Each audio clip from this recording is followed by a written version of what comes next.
Previously on Alan Wake, Alice has been kidnapped. Alan, please help me. Alice? You'll do exactly what I say if you ever want to see your wife again. I can't tell anyone except my agent Barry. Damn it, Barry, they'll kill her! You're my best friend, and I'm worried that you're not right in the head. The ransom is a manuscript I supposedly wrote that's coming true before my eyes. It happened just the way it was on that page. So dark. I have found only a few scattered pages. I want the entire manuscript. The deadline is in 2 days. I found Mr. Wake's pages.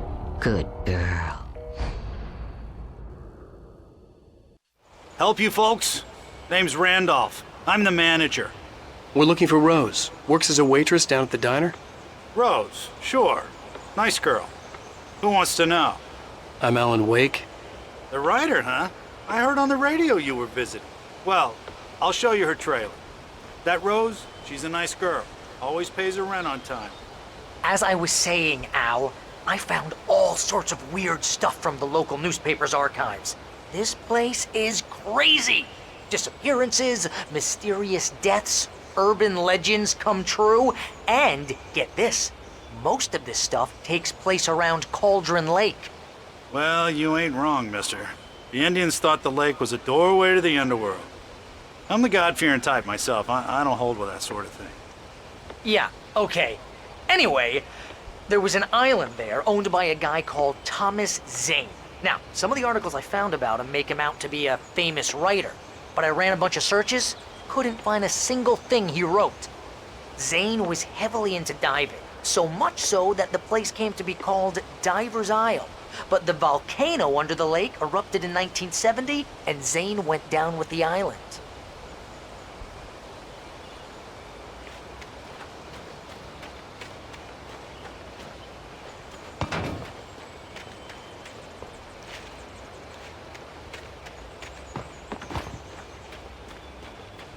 Come on, mister. I'll take you to Rose's trailer.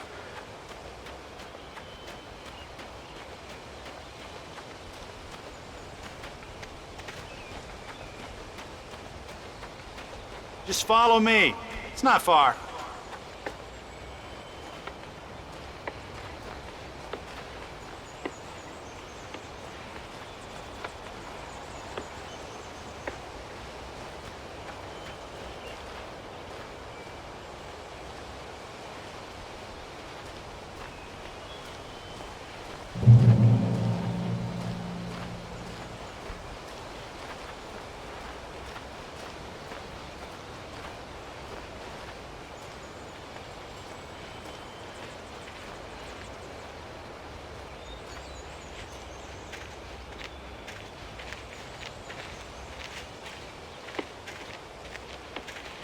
Yeah, how about that? It was there in the morning, as if it had fallen from the sky. But it would take a tornado to lift something like that. We're damn lucky it didn't crush any of the trailers.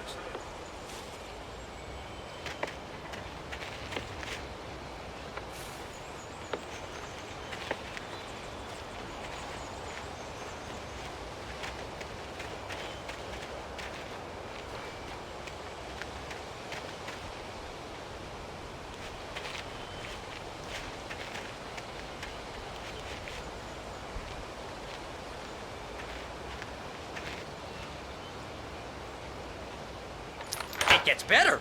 A local girl, Barbara Jagger, drowned in Cauldron Lake just a week earlier. They were lovers. Sure, Jagger's a local spook story. The Scratching Hag comes for you in the dark. Childish stuff like that. Anyway, Al, I'm just getting to the best part. All of the articles about this stuff were written by Cynthia Weaver. I asked around, and she's that crazy bag lady you met. What, the lamp lady? She can be a little loopy, but she's not homeless or anything. Yeah, anyway, she knew both Jagger and Zane before they both died, and she had some kind of a breakdown.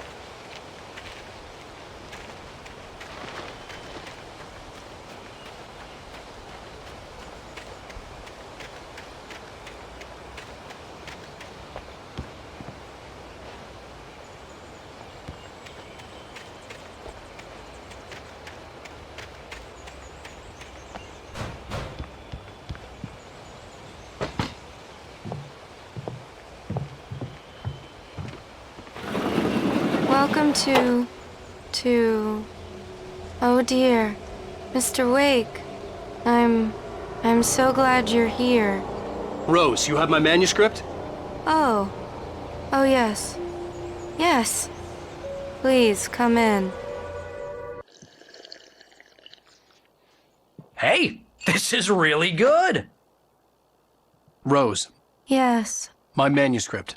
I really need it. I understand. I know what you need. A muse to inspire you. Oh, for Barry? She doesn't have anything. Yeah, hey, Al, what's... Oh... Barry! What? What?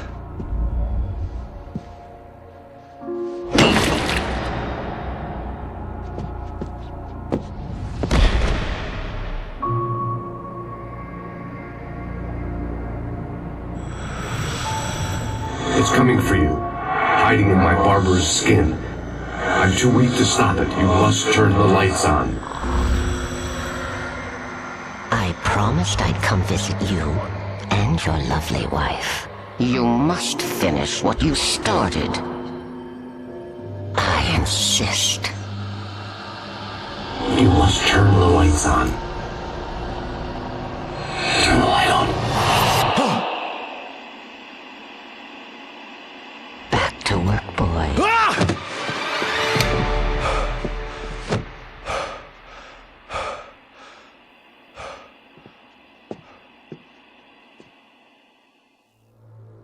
I felt nauseous, hungover. Only anger kept me going. I can't tell reality from dream anymore, but it seems I have an imaginary editor to help me. She's an old woman in a funeral dress. I call her Barbara Jagger. She's very strict. I'm writing faster and faster. My manuscript is being heavily revised. The edits are getting very aggressive, and each day there's less of me and more of her. I hate it, but I know she's right. She promises me I can save Alice this way. She knows more of this than I do. About the complex incantation I'm attempting. About this place. She's worked with another writer under similar circumstances, Thomas Zane. The genre of the story seems to be shifting. It's turning into a horror story. I'm getting close. I can feel it.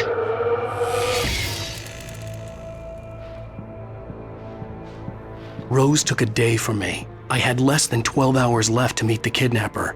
All I could do was get Barry into the car, work something out once I got on the road. Welcome to the Oh Dear Diner. What can I get you today? Coffee? I couldn't work up much hate for Rose. Something had used her to get to me and left its mark. First refill is free. Milk and sugar on the counter there. Would you like to hear today's specials? Thank you. My gun and flashlight were gone. I'd have to find a way to get Barry into the car as quickly as possible. There was no time to waste. Mr. Randolph liked Rose. That little smile she had. How she was still sweet when life had tried so hard to make her bitter. It wasn't any of his business what she did in her trailer. But those strangers, the writer and his smart-ass sidekick, looked like trouble. And they'd been in there for hours, way past her normal bedtime. He reached for the phone and called the sheriff's station.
you're gonna get it now.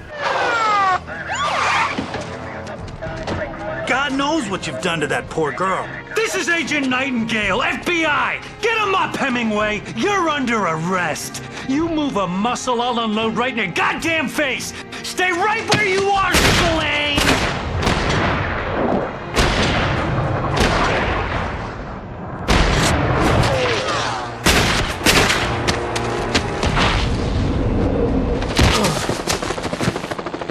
What are? I'm standing right here, you goddamn maniac!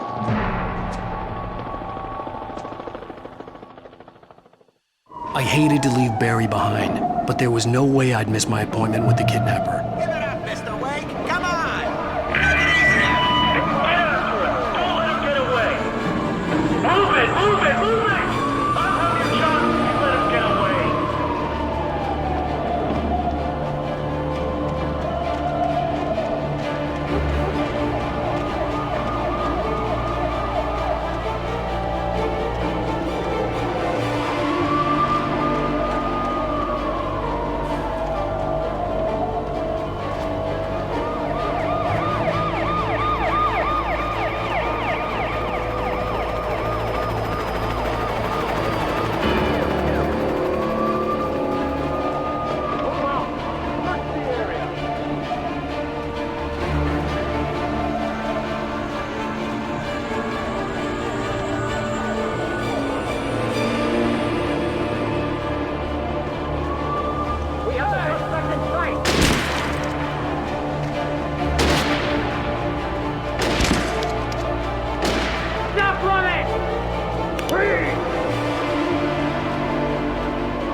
Okay, men, keep your eyes peeled. He's gonna try to make it through here.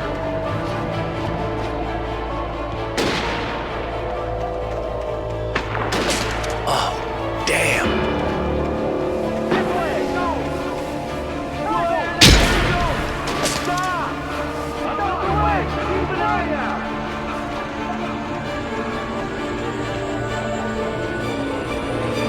God damn it, where'd he go? Out the way! Keep an eye out!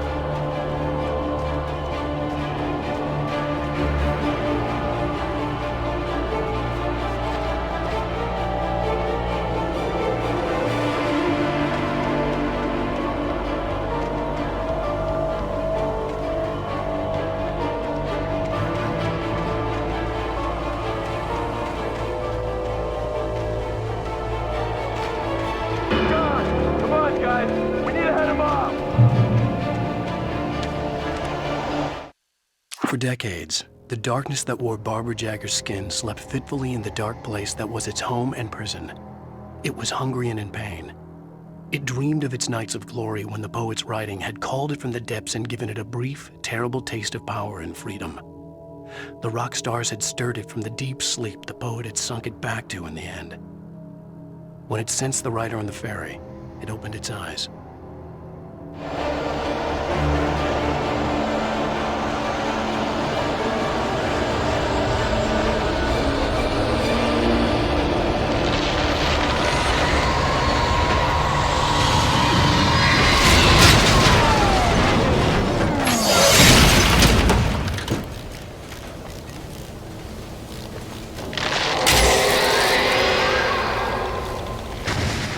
Come in, Agent Nightingale. This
This horror was everywhere I went, circling me. The cops didn't stand a chance. They were after a writer, not a monster. It's Wake's doing. Wait, are you seriously telling me that geek writer just took out my deputies?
This is James. Mulligan, Thornton, come in. Over. Thornton here. James, we got both Wheeler and Rose in custody. They didn't put up a fight or anything. Why, they were... Hey, Mulligan, what are you doing? Come on!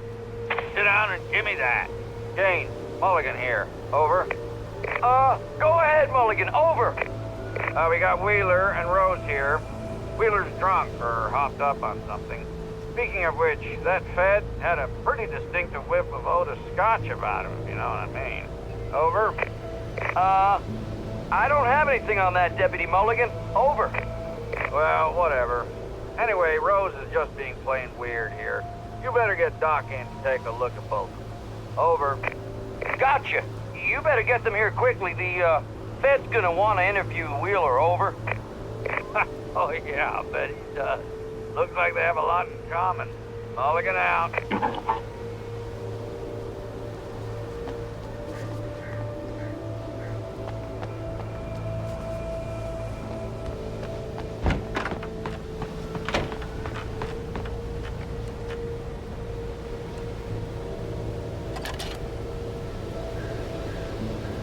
I could see the lights of the radio station in the distance.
I imagined that the broadcast tower in the distance was part of the local radio station. Maine seemed like a decent guy. Perhaps he could give me directions to the coal mine.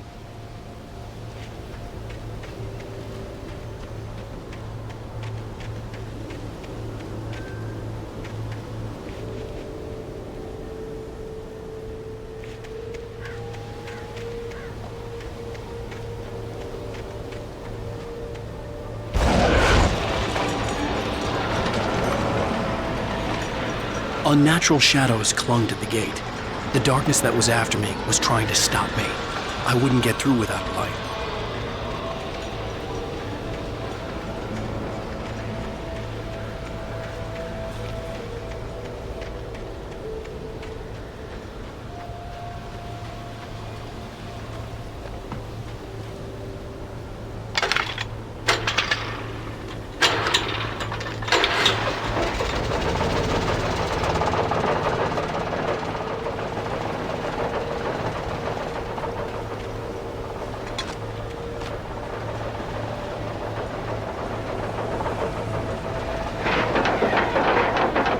The old generator conked out. I'd have to see if I could fix it and try again.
It took me a moment to recognize the flashbang grenades. They were an ideal weapon for my situation. Team 1, come in. Over.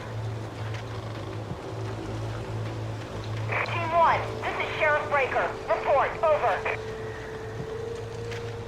Team 2, come in. I need a report. Over. Come on, guys. Talk to me. Come in, please. Over.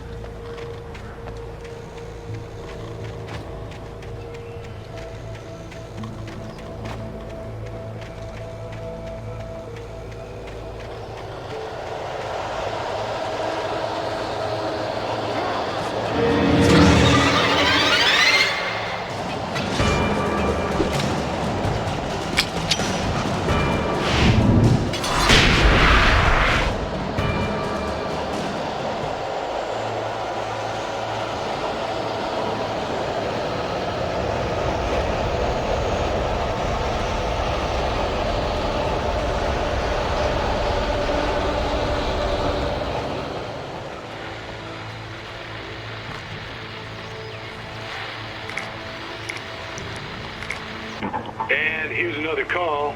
You're on KBF-FM with Pat Maine. It's Milt Peabody, Pat. What's on your mind, Milt?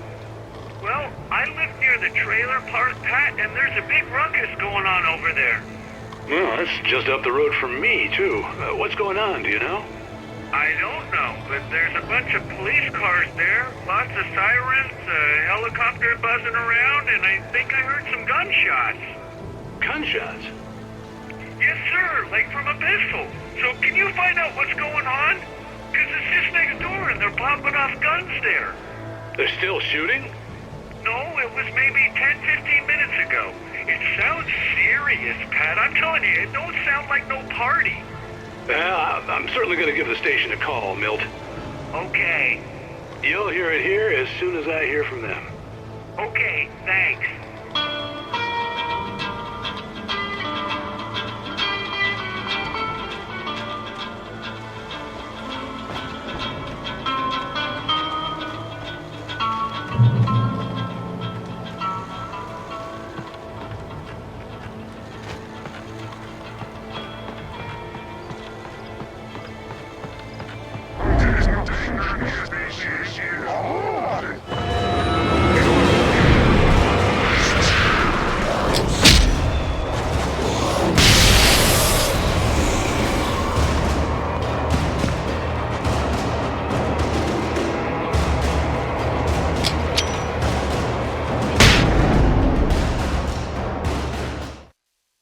Touched by the dark presence, Rose was lost in a dreamland where everything was drawn in black and gray crayons.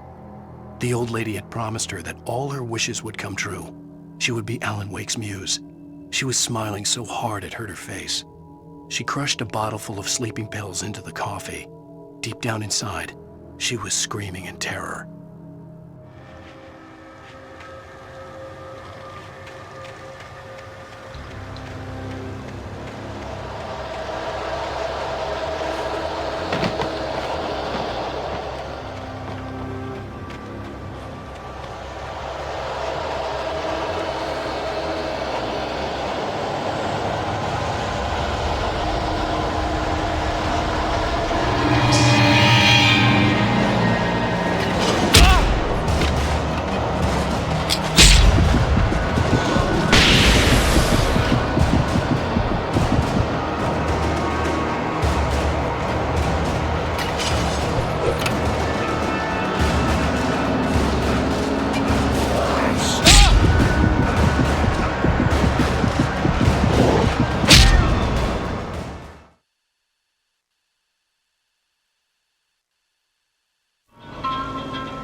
I hoped Maine could lend me a car to get to the coal mine.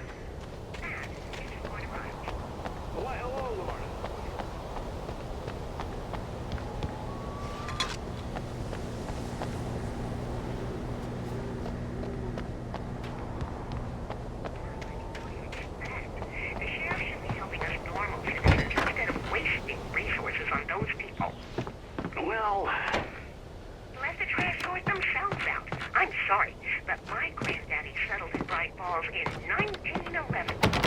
well, thank you very much for that compassionate viewpoint, Lorna. Oh, here's a little surprise. The famous writer Alan Wake just walked in, folks. I'm going to see if I can talk him into an interview.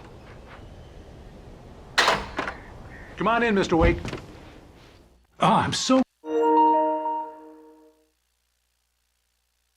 glad you could find the time to do this, Mr. Wake. Nowhere to run now, Dan Brown. You back away from me. Don't hurt it. Whoa. Everyone calm down. Put the gun down. We're all friends here, right? Cool your jets, Nightingale. We got him.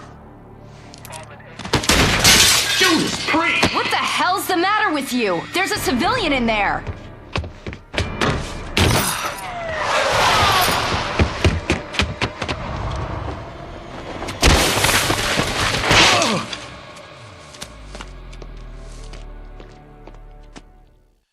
I'll get you yet, even if it kills me. You hear me? You hear me, H.P. Lovecraft? I had fallen off so many cliffs it was ridiculous. That's what you get for naming a book The Sudden Stop. It was probably good I hadn't had the chance to tell Maine where I was going. I'd have to lose the cops and find my own way to the mine.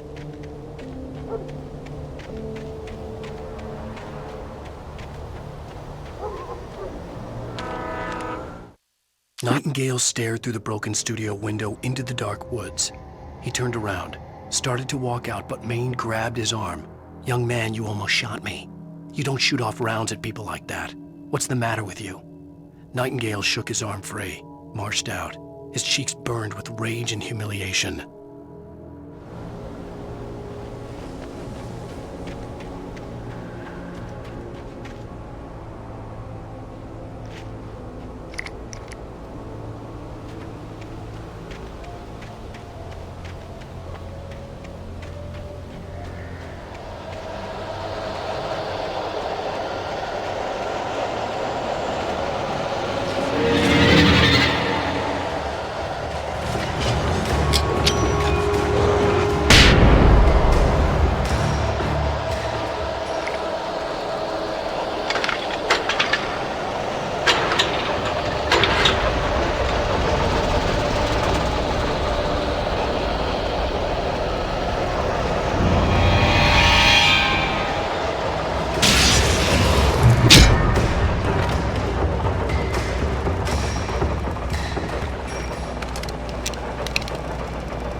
Danny had stepped out, but what stumbled back in was something else. Something alien.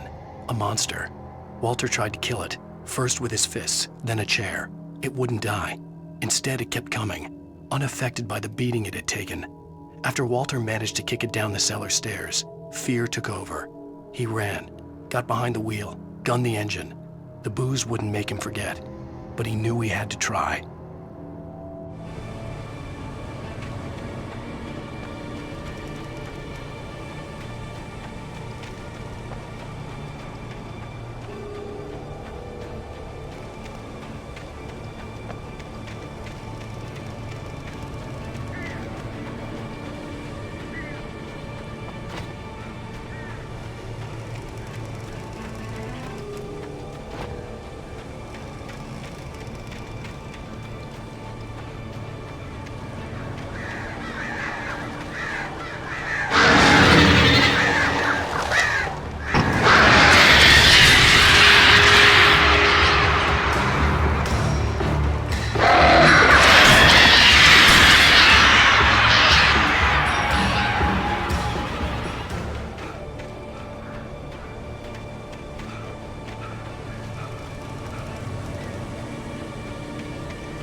There was no sensible reason for the power company work lights to be here.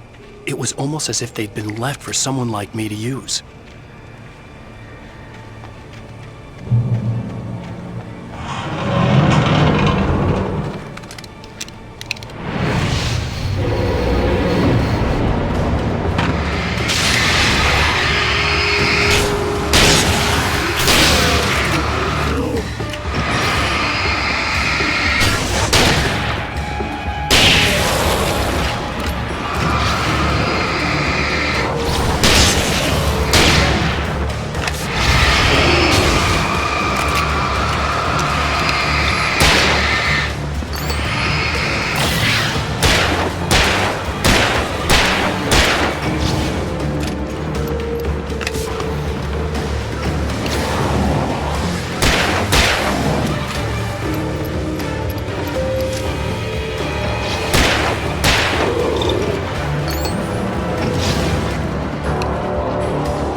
bulldozer's engine roared to life. Mud and rocks flew as it fought for traction.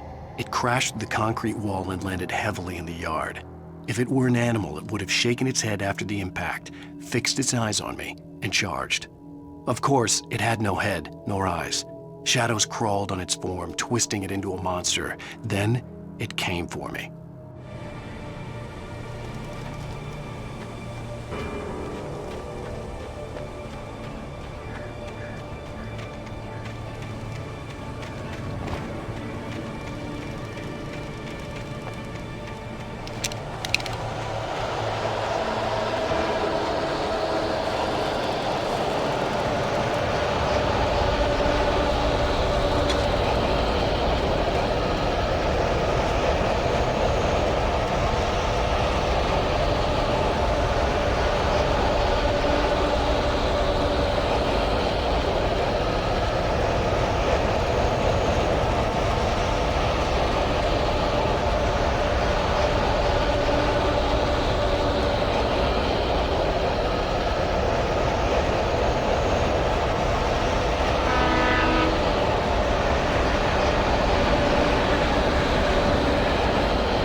Sarah trusted her gut, and her gut said Agent Nightingale was an asshole.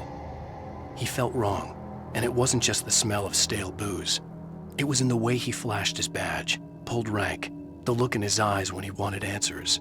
Where was Alan Wake? What was this about an accident? Where was his wife? And most importantly, why did she let Wake go? He wouldn't answer her questions. Federal business was all he'd say.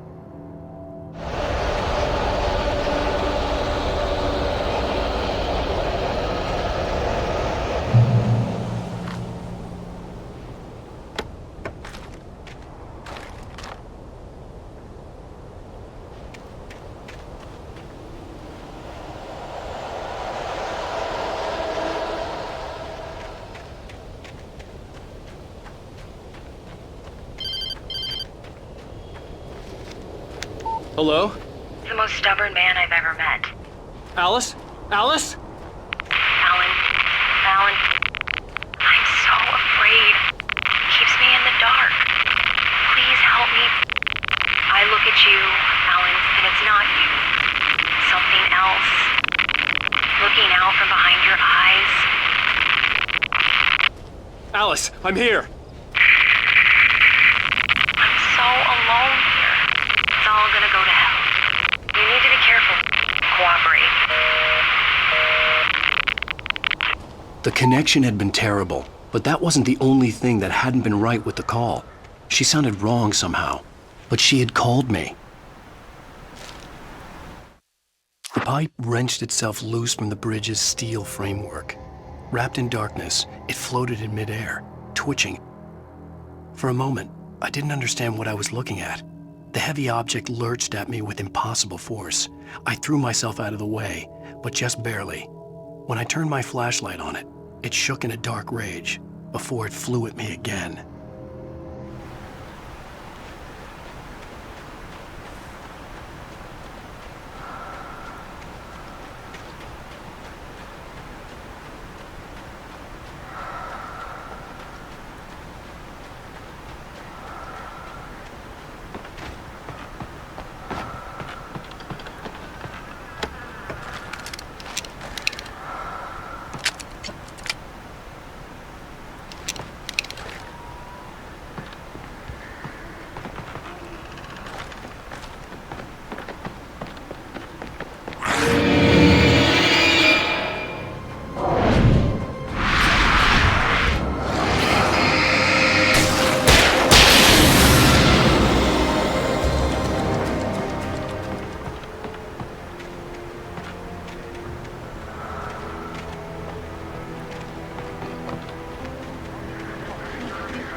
I could see a railway bridge up ahead, and a warehouse of some sort on the opposite shore.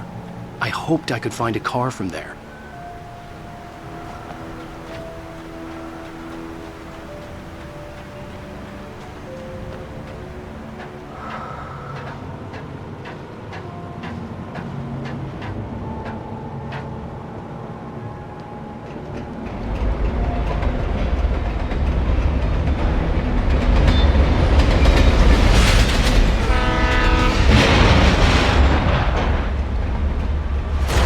That was pursuing me was growing stronger, and it was taking over everything in its path.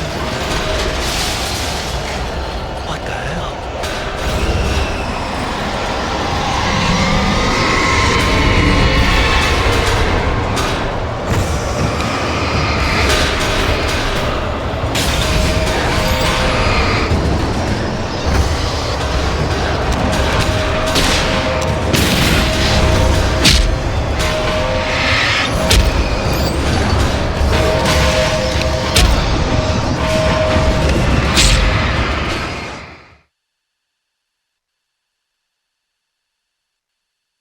Opposite shore. I hoped I could find a car from there.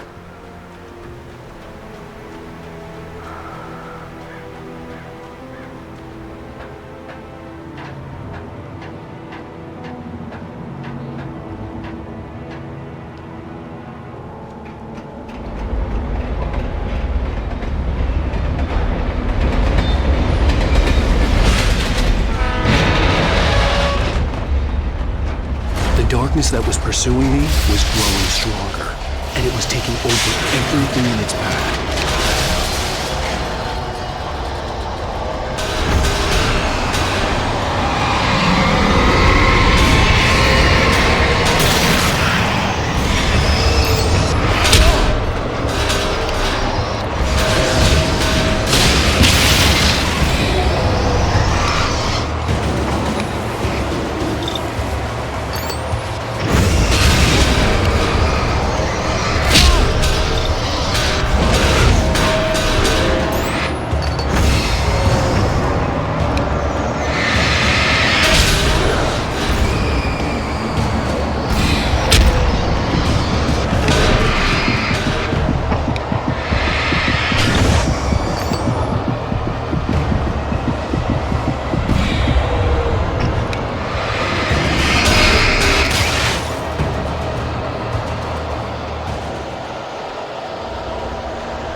I slammed the door shut right in his smug face. He pleaded for me to open the door. True to form, the asshole actually thought I would obey. I had no sympathy left, no guilt either, not for him. I took a moment to savor the scream. I bet I had a smile on my face. It was all that I had time for. The dark presence was inside the lodge with me.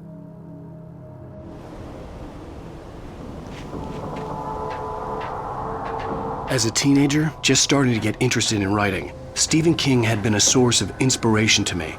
I thought about all the inanimate objects that had come to life in his books. No one is safe in a good horror story, certainly not the protagonist. That's what makes them fun. This was anything but. The darkness could possess anything, and it was getting closer.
take the facts of our existence for granted, unaware that they are merely a thin veneer of desperate self-delusion, covering a vast cosmos of madness and horror.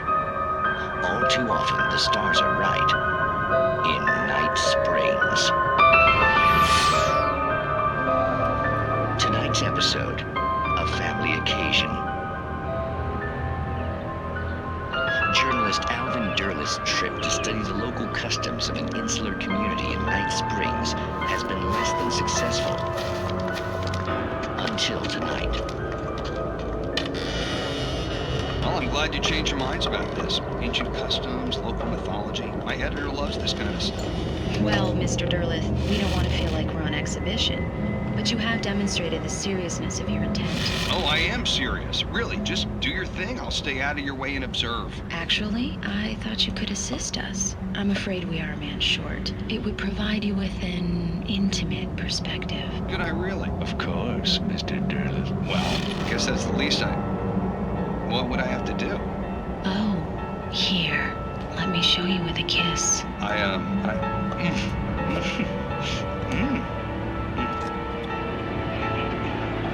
What did you...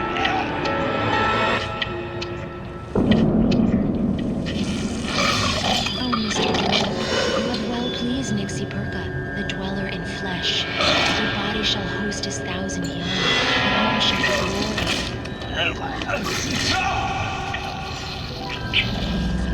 Shh, darling. Be calm. Shh. Alvin Derlith learned a harsh lesson. If you go looking for mythology, it may come looking for you. And such quests always bear fruit.